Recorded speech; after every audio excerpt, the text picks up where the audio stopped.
ஏக்கா பயப்படாதீங்க, மாடு ஒண்ணும் பண்ணாது. என்னை மாட பாக்கவே பயமா இருக்கு. ஜல்லிக்கட்டு கால மாதிரிலாம் இருக்கு. பிள்ளைகள் வர அழுதுட்டு இருக்கு. என்ன ஏதாவது செய்யுங்கனே. ஏக்கா மாடு பழக்கப்பட்ட மாடுதான், அதனால அது போக சொன்னா போயிரும். ஒரு நிமிஷம் இருங்க, அதை விரட்டி விட்டுட்டு வரேன். போ அங்க போ அங்க போ. ரொம்ப ரொம்ப தேங்க்ஸ் அண்ணே. நீங்க வந்தனாலதான் மாடை விரட்டி விட முடிஞ்சது. ஓகேமா, பரவாயில்ல. மக்களே, ரெண்டு பேரும் மாமாக்கு பாய் சொல்லுங்க.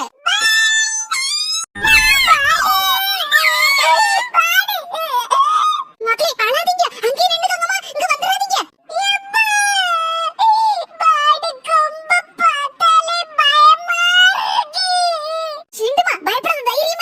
ஏக்கா பயப்படாதீங்க, மாடு ஒண்ணும் பண்ணாது. என்னை மாட பாக்கவே பயமா இருக்கு. ஜல்லிக்கட்டு கால மாதிரிலாம் இருக்கு. பிள்ளைகள் வர அழுதுட்டு இருக்கு. என்ன ஏதாவது செய்யுங்கனே. ஏக்கா மாடு பழக்கப்பட்ட மாடுதான், அதனால அது போக சொன்னா போயிரும். ஒரு நிமிஷம் இருங்க, அதை விரட்டி விட்டுட்டு வரேன். போ அங்க போ அங்க போ. ரொம்ப ரொம்ப தேங்க்ஸ் அண்ணே. நீங்க வந்தனாலதான் மாடை விரட்டி விட முடிஞ்சது. ஓகேமா, பரவாயில்ல. மக்களே, ரெண்டு பேரும் மாமாக்கு பாய் சொல்லுங்க.